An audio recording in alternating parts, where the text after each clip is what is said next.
21장은 세 가지의 내용을 담고 있습니다.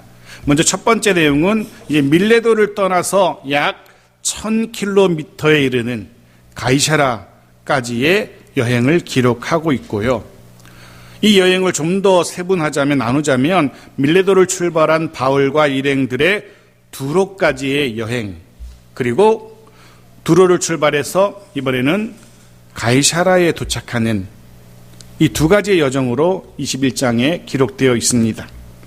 또 한 가지 내용은 두로와 또 가이사라에 도착한 바울이 두로에서 또 가이사라에서 자신에게 닥칠 환난에 대한 예언을 듣게 되고, 그로 인하여 각각의 지역의 성도들이 바울의 예루살렘행을 굳고 만류하는 그런 모습도 담고 있습니다.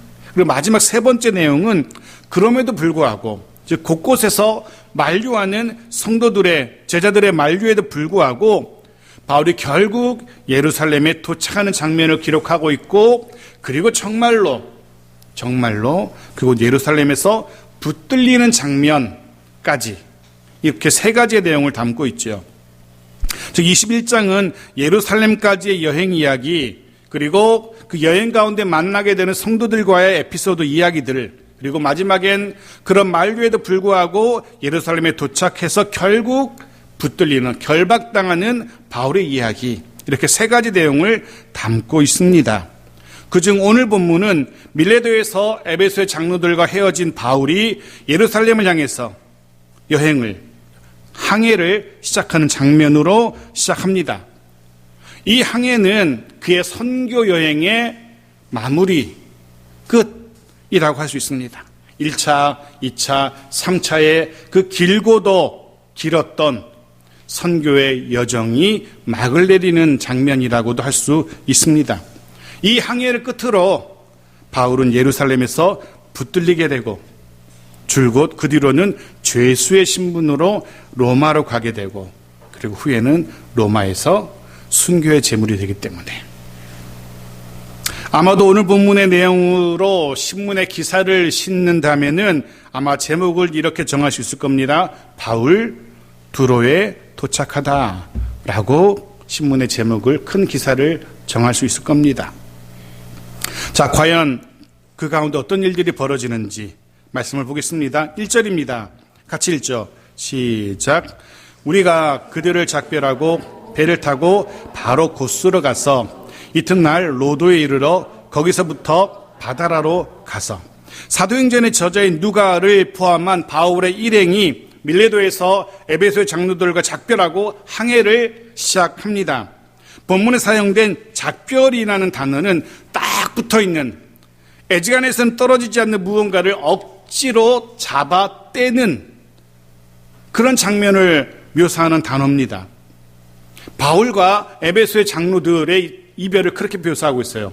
뗄래야 때로 떨어지지 않는 것을 억지로 잡아떼는, 그만큼 바울도 또 에베소의 장로들도 쉽게 떨어지지 않는 발걸음이었음을 우리가 짐작할 수 있습니다.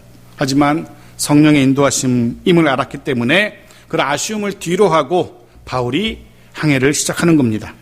본문에 기록된 지명이 나오죠. 고스라든가 로도라든가 바다라, 이런 지명들은 두로에 가기까지의 중간 정착지, 경유지라고 생각하면 될 겁니다. 지도를 하나 보여드릴게요. 보십시오.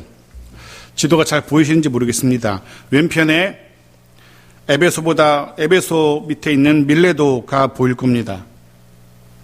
밀레도에서 이제 배를 타고 출발하는 겁니다. 그 아래쪽에 이제 로도가 보이고 바다라가 보일 겁니다. 제가 노란 박스로 이렇게 표시해놨죠. 로도가 있고 바다라가 있어요. 그러면서 2절을 또 보십시오. 잠깐 2절. 같이 읽죠. 시작. 베니게로 건너가는 배를 만나서 타고 가다가. 베니게는 오늘날의 페니키아 지역을 말해요. 지도 다시 또 하나 보여주세요. 네, 보시면 베니게는 이쪽 예루살렘 오른편 밑에 보면 두로가 있는데, 두로와 시돈 지역, 그 지역을 베니게 지역이라 그래요. 오늘날 페니키아 지역인데요. 그 지역으로 가야 되는데 바다라에서 배를 갈아탔다라고 기록하고 있어요. 왜 바다라에서 페니키아로 가는 베니게로 가는 배를 갈아타야만 했을까? 지도를 보시면 이해될 거예요. 베니게 지역까지는, 즉 두로와 시돈 이 지역까지는 작은 연안선, 해안선의 배를 가지고는 먼 바다를 건너갈 수 없는 겁니다. 작은 배를 가지고는 항해할 수 없는 불가능한 바다를 건너야 되는 여행이었기 때문에 바다라에서 그 지역에서 큰 배로, 아마도 나중에 보니까 큰 무역선, 상선으로 갈아탄 것 같습니다. 그래야만 큰 파도에도 넘어지지 않고 항해를 할 수 있기 때문에 큰 배로 갈아탑니다. 그리고 3절 여행을 계속하죠. 3절 같이 읽어보죠. 시작. 구브로를 바라보고 이를 왼편에 두고 수리아로 항해하여 두로에서 상륙하니 거기서 배의 짐을 풀려 함이러라. 지도를 한 번 더 보여드릴게요. 보시면 구브로가 빨간 선으로 이렇게 항해선이 있고 구브로가 왼쪽에 있죠. 그래서 구브로를 왼편에 바라보면서 수리아를 향해서, 즉 페니키아 지역, 베니게 지역을 향해서 항해를 합니다. 그리고 어디에 상륙했다고요? 두로에 상륙하죠. 두로 바로 밑에는 가이사라가 보이고 그 밑에는 예루살렘이 보여요. 즉 이제 예루살렘으로 가야 되는 바울의 입장에서는 지금 거리에 두로에 도착하게 된 겁니다. 그리고 이 두로에 잠시 정박을 합니다. 여기서 배에 짐을 풀었다라고 기록하고 있는 것으로 볼 때에 배에 싣고 온 화물들을 두로에 내렸던 것 같습니다.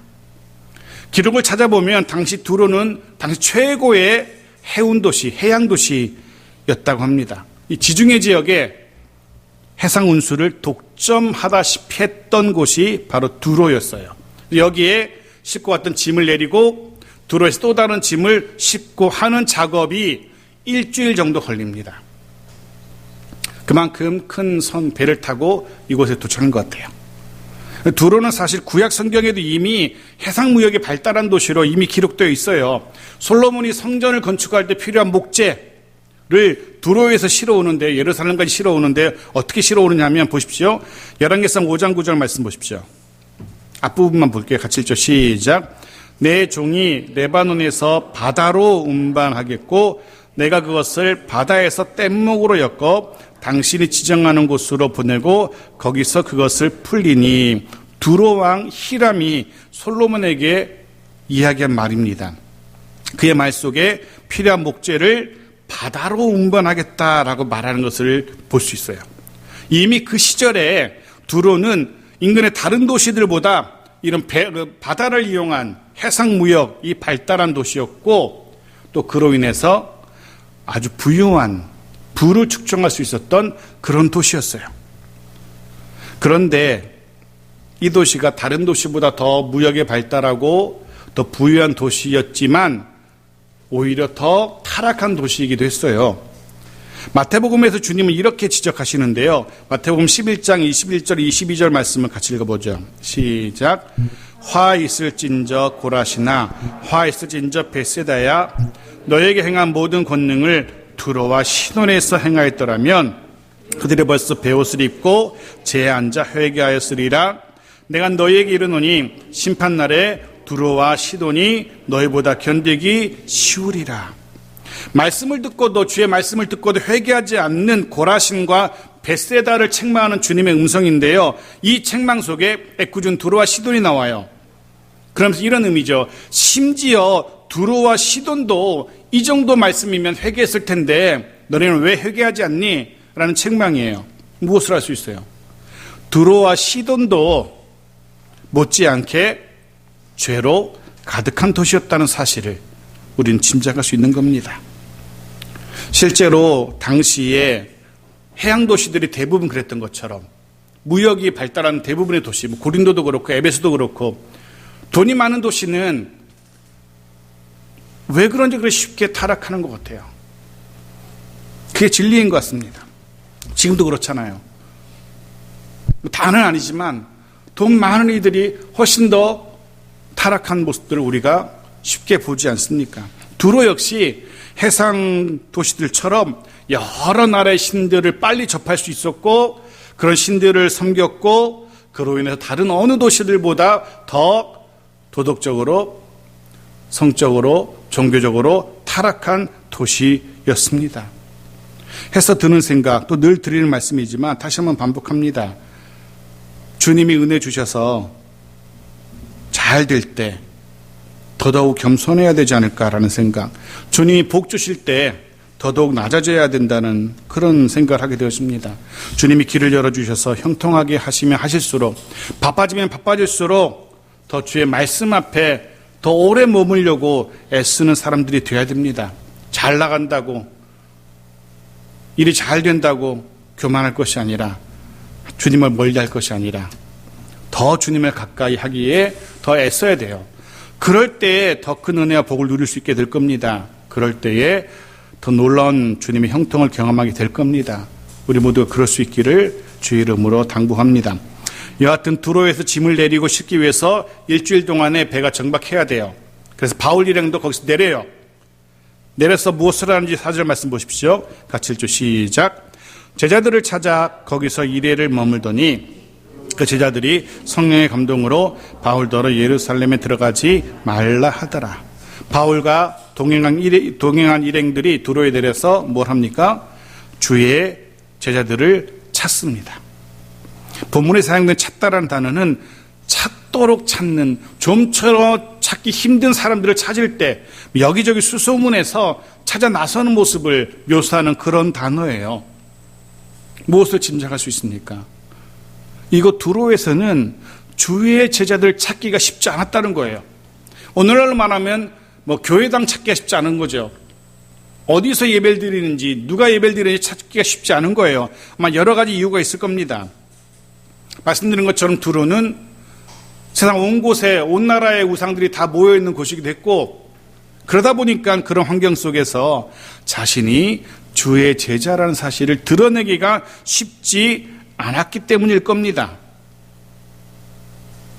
여하튼 주의 제자를 찾기가 쉽지 않았고, 그렇다고 해서 그 일주일을 바울 일행이 허송생활할 수도 없고 해서 찾도록 찾아보는 겁니다. 두로에서 주의 제자들을. 그리고 찾습니다. 수소문해서 그들을 찾아요. 그리고 나서 일주일을 그들과 함께 말씀의 교제를 나눠요. 근데 보십시오. 그렇게 찾은 두로의 제자들로부터 뜻밖의 이야기를 듣게 됩니다. 그들이 뭐라고 얘기합니까? 예루살렘에 들어가지 말라. 왜? 거기 들어가면 붙들리고 환난을 당할 것이기 때문에, 이런 이야기를 바울이 듣게 되는 겁니다. 아니, 엄밀히 말하면 이미 바울도 알고 있는 이야기입니다. 하지만 바울 스스로가 알고 있다는 것과 그 사실을 다른 사람의 입을 통해 듣는다는 것은 또 다른 이야기죠. 그 충격이 바울에게 만만치 않았을 겁니다. 진짜로 알고 있었지만, 흔히 말하는 팩트 폭력이라고 그러죠. 알고 있었지만 실제로 남을 통해서 듣게 되니까 바울에게는 충격이 적진 않았을 거예요. 두로의 제자들이 성령의 감동으로 바울이 예루살렘에서 결박당하게 된다는 사실을 알게 되었어요. 그래서 그 사실을 알고 나서 바울을 말리죠. 예루살렘을 가시면 안 됩니다 라고 적극적으로 말려요. 여기서 주의해야 할 것이 하나 있습니다. 분명 두로의 제자들이 성령의 감동으로 아마 기도 가운데, 말씀 읽는 가운데 은혜 받아서 깨닫게 되었을 거예요.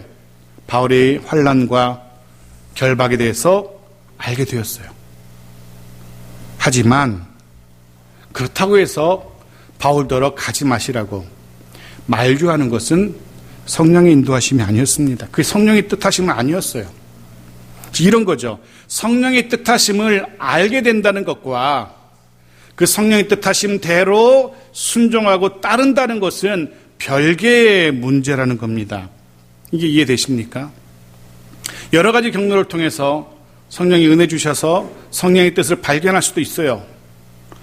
그런데 그 발견한 주의 뜻대로 따르고 순종한다는 건 또 다른 별개의 문제라는 거예요. 그러니까 아는 것과 따르고 순종한다는 것은 하늘과 땅 차이라는 겁니다. 예를 들면 이런 거예요. 우리가 조금 전에 찬양됐지만 먼 바다는 파도가 엄청나게 높다는 것 우리는 다 압니다. 해서 그 먼 바다로 나가기 위해서는 큰 배가 필요하다는 사실을 우리가 압니다. 하지만 먼 바다에는 그런 파도가, 큰 파도가 있다는 것을 아는 것과 실제로 큰 배를 타고 나가서 그 안에 가서 그 파도를 몸으로 느껴보는 것은 전혀 다른 이야기죠. 하늘과 땅 차이의 이야기인 겁니다. 아는 것과 순종하는 것은 그만큼 차이가 크다는 겁니다. 이후에도 이런 이들을 보게 되겠지만 두로의 제자들은 성령의 뜻하심을 알게 되었어요. 그렇지만 그 성령의 뜻대로 순종하고 있지는 않고 있는 거예요. 그 뜻하심을 따르고 있지는 않는 겁니다. 물론 개인적으로 생각하면, 인간적으로 생각하면 저라도 바울을 말렸을 겁니다.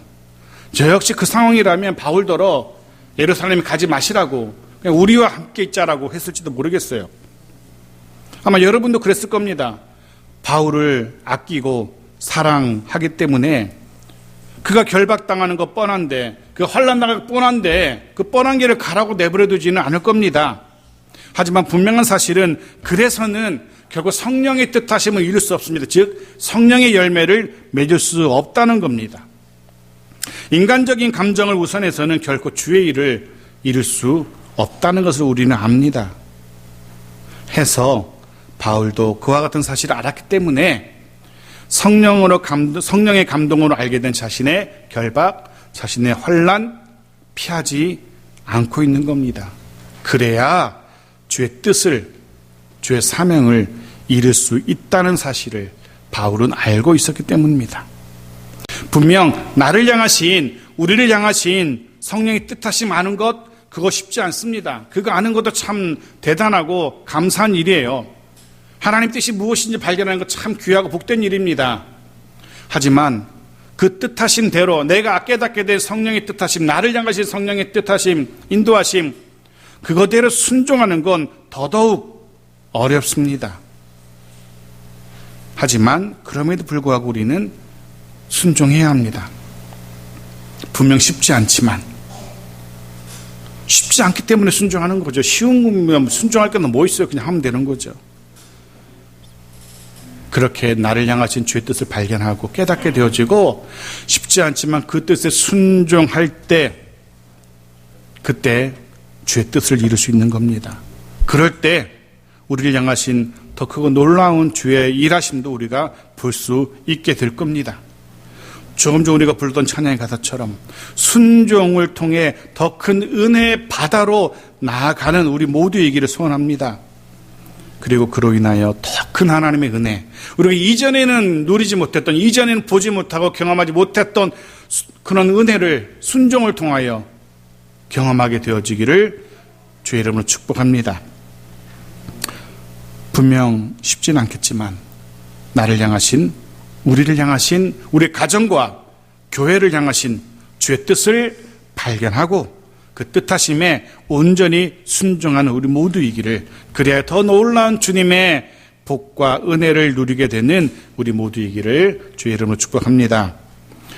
아마도 두로의 제자들도 결국에는, 처음에는 바울을 만류했지만 결국에는 바울처럼 성령의 인도하심에 순종하게 되는 것 같습니다. 보십시오. 5절에 보면 그런 짐작을 하게 되어지죠. 같이 읽죠. 시작. 이 여러 날을 지낸 후 우리가 떠나갈새 그들이 다 그 처자와 함께 성문 밖까지 전송하거늘 우리가 바닷가에서 무릎을 꿇고 기도하여. 이렇게 여러 날을 바울과 지내고 두로의 제자들이 바울을 전송해요. 그런데 이 5절에 사용된 지낸 후, 지내다, 이 단어가 아주 흥미로운 단어입니다. 우리말 성경에서는 절대로 알아낼 수 없는 깊은 의미를 담고 있는 단어예요. 왜냐하면 이 단어가 무엇을 의미하냐 하면, 같은 단어가 디모데후서 3장 17절에 사용되고 있는데요. 보십시오. 같이 읽어보죠. 디모데후서 3장 17절 같이 읽죠. 시작. 이는 하나님의 사람으로 온전하게 하며 모든 선한 일을 행할 능력을 갖추게 하려 함이라. 이 문장 속에 큰 동사가 두 개 나와요. 온전하게 하다, 갖추게 하다. 이 두 개 중에 어느 단어가 조금 전 사도행전에서 읽었던 지내다라는 단어와 같은 단어일까요? 여기서 어떤 단어를 여기서는 지내다라는 단어를 왜 어떻게 번역했을까? 어떤 단어가 지내다 해당될까요? 1번 온전하게 하다, 2번 갖추게 하다. 답은 1번 맞습니다. 온전하게 하며. 이 온전하게 하며라는 이 단어가 조금 전에 읽었던 사도행전에서는 지내다라는 단어, 같은 단어예요. 같은 단어를 여기서는 온전하게라고 번역하고 있어요. 왜? 이 지내다라는 단어는 단 시간만 지내는 것이 아니라 그 시간을 통해서 시간만 그냥 헛되게 흘러가는 것이 아니라 그 시간을 통해서 준비가 다 된 거예요. 즉 구체적으로는 병사가 전쟁을 할 준비를 다 마치게 된 상태, 시간이 흘러서 병사가 전쟁 준비를 다 마친 상태를 표현하는 단어가 지내다라는 단어예요. 온전하게 된 거예요. 다 이제 전쟁할 수 있을 만큼. 저자인 누가는 왜 이 단어를 썼을까? 두로의 제자들이 이렇게 되었다는 겁니다. 즉 처음에는 자신들의 깨닫는 성령의 인도하심을 따를 준비가 되어 있지 않았지만, 그래서 바울을 만류했지만 바울과 교제 끝에 바울의 말씀과 바울이 전하는 말씀의 교제를 통하여서 그들도 성령의 인도하심을 깨닫게 되었고 거기에 순종하는 자 되었다는 사실, 그들도 성령의 인도하심에 따를 준비가 끝났다는 사실을 저자인 누가는 우리에게 들려주고 있는 겁니다. 바울과의 깊은 교제를 통하여 두로의 제자들도 바울처럼 하나님의 나라를 위하여 쓰임받을 준비가 다 된 겁니다. 준비가 다 되었다는 것.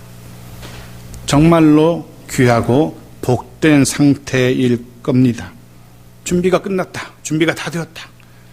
시험을 준비한 학생들이 생각해 보죠. 시험을 준비해야 되는데 준비가 끝났어요. 시험을 막 기다릴 겁니다. 빨리 시험을 치고 싶어서 준비가 끝났으니까. 그만큼 준비가 되었다는 건 참으로 은혜로운 이야기입니다. 두로의 제자들이 그런 준비가 끝난 거예요. 하나님을 위하여, 하나님의 나라를 위하여 바울처럼 쓰임받을 준비가 다 되었고 순종할 준비가 다 된 겁니다.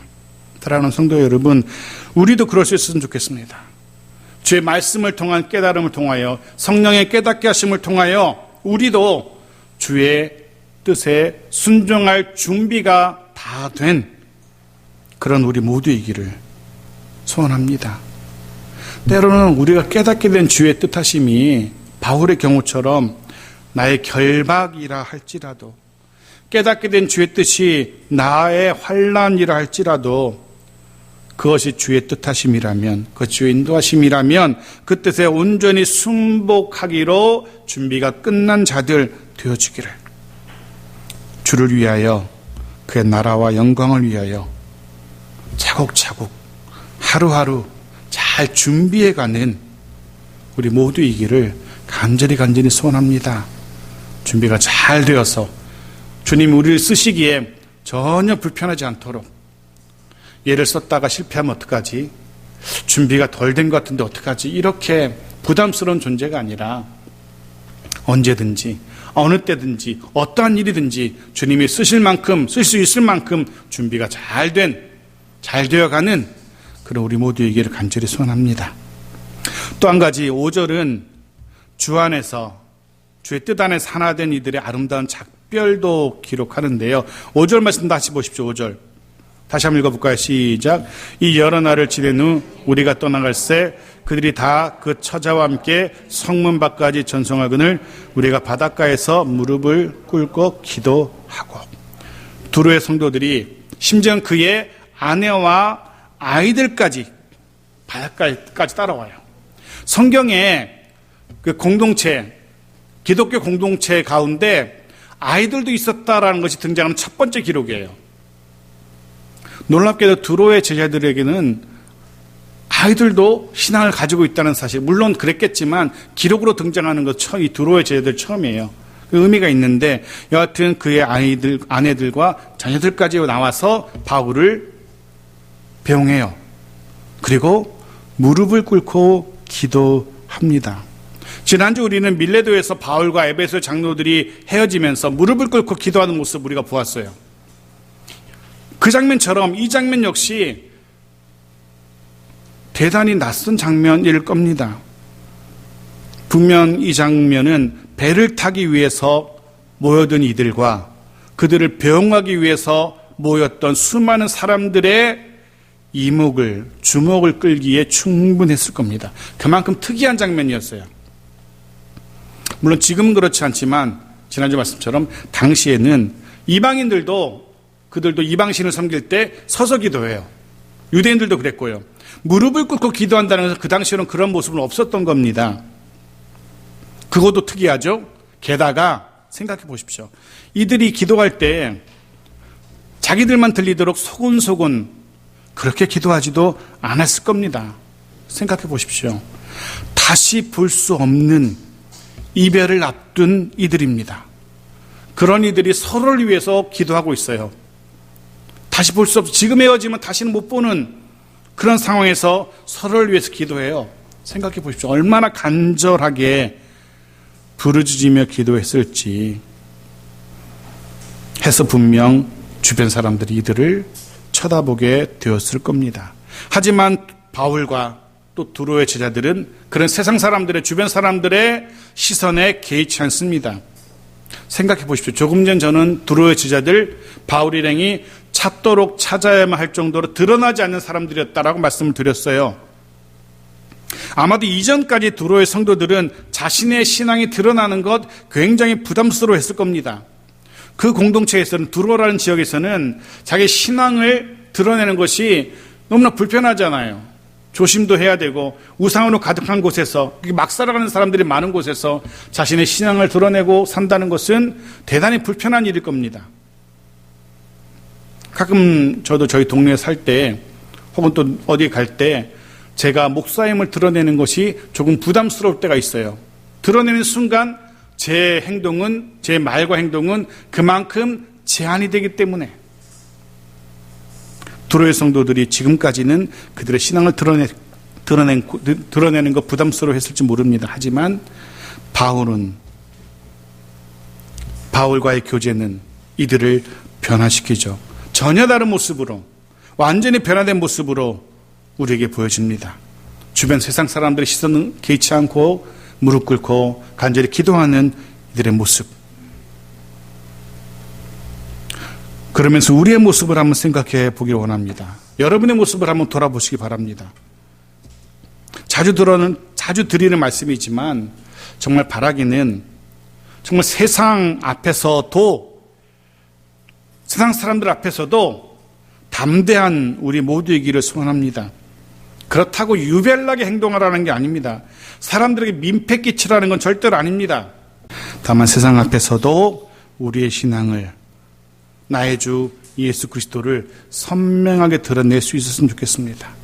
그래서 주변 사람들이 내 신앙을 인정하게 되어지는 그런 우리 모두이길, 사람들이 우리 보고 손가락질하는 것이 아니라 내 신앙을 인정하게 되어지는 그런 우리이기를 간절히 소원합니다.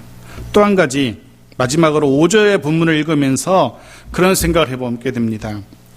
이들이 서로 붙들고 기도해요. 기도의 내용이 무엇이었을까? 두로의 제자들이 바울을 위해서 기도해요. 그 기도의 제목이 무엇이었을까? 그런 생각을 한번 해보았습니다. 여러분도 한번 생각해 보십시오. 간절하게 무릎 꿇고 기도하는데 뭐라고, 기도의 내용이 무엇이었을까? 분명 그랬을 겁니다. 너무나 분명합니다. 예루살렘을 향해서 거룩한 걸음을 내딛는 바울을 위해서 기도했을 겁니다. 바울이 겪게 될 결박과 환난으로 인해서 바울이 무너지지 않기를 기도했을 겁니다. 담대하게 이전에 스데반이 그랬던 것처럼 그렇게 환난 중에서도 주의 뜻을 이루어가기를, 넉넉히 승리하기를 기도했을 겁니다. 또한 그를 통해서, 바울을 통하여, 바울의 삶을 통하여 주의 뜻이 이루어지기를 위해서 기도했을 겁니다. 함께하지는 못하지만, 예루살렘까지 함께 가지는 못하지만 기도로 함께하는 두로의 제자들의 모습이었을 겁니다. 사랑하는 창성의 성가족 여러분, 우리의 기도도 그럴 수 있게 바랍니다. 우리 일주일 동안 붙어 살 수는 없잖아요. 내내 전화하면서 어떻게 지내 계속 물을 수도 없잖아요. 하지만 기도로 늘 함께하는 창성의 가족들이기를 소원합니다. 서로를 위해 기도해 주십시오. 한 주간 죄로 가득한 세상에서 살아가야 할 우리들입니다. 누가복음 10장 3절은 이렇게 기록하고 있습니다. 주님이 이렇게 말씀하십니다. 같이 읽어볼까요? 시작. 갈지어다 내가 너희를 보냄이 어린 양을 이리 가운데로 보냄과 같도다. 주님의 마음이고요. 또한 저의 마음이기도 우리의 마음이기도 합니다. 주님께서 제자들을 각 지역으로 보내시면서 하신 말씀입니다. 얼마나 염려가 되었을지. 하지만 주님은 그들에게 기도로 후원하시고 능력으로 후원하십니다. 우리가 서로를 향해서 기도로 도와야 하는 이유가 바로 여기 있어요. 한 주간 우리도 일이 가운데서 살아가야 합니다. 그러기에 서로를 위해서 기도로 돕는 우리 모두이어야 합니다. 각자의 자리에서 정신없이 분주하게 치열하게 살아갈 한 주일 겁니다. 하지만 잠시 시간을 내어서 서로를 기억하며 서로의 얼굴을 떠올리며 또 서로의 상황을 생각하며 그렇게 서로를 위해서 기도로 함께하는, 기도로 돕는 그런 우리 공동체이기를 간절히 소원합니다. 그런 우리의 기도, 서로를 향한 중보의 기도를 통하여 정말 간절한 기도의 후원으로 인하여 우리 모두가 넉넉히 승리하는 한 주간이기를 주의 이름으로 축복합니다.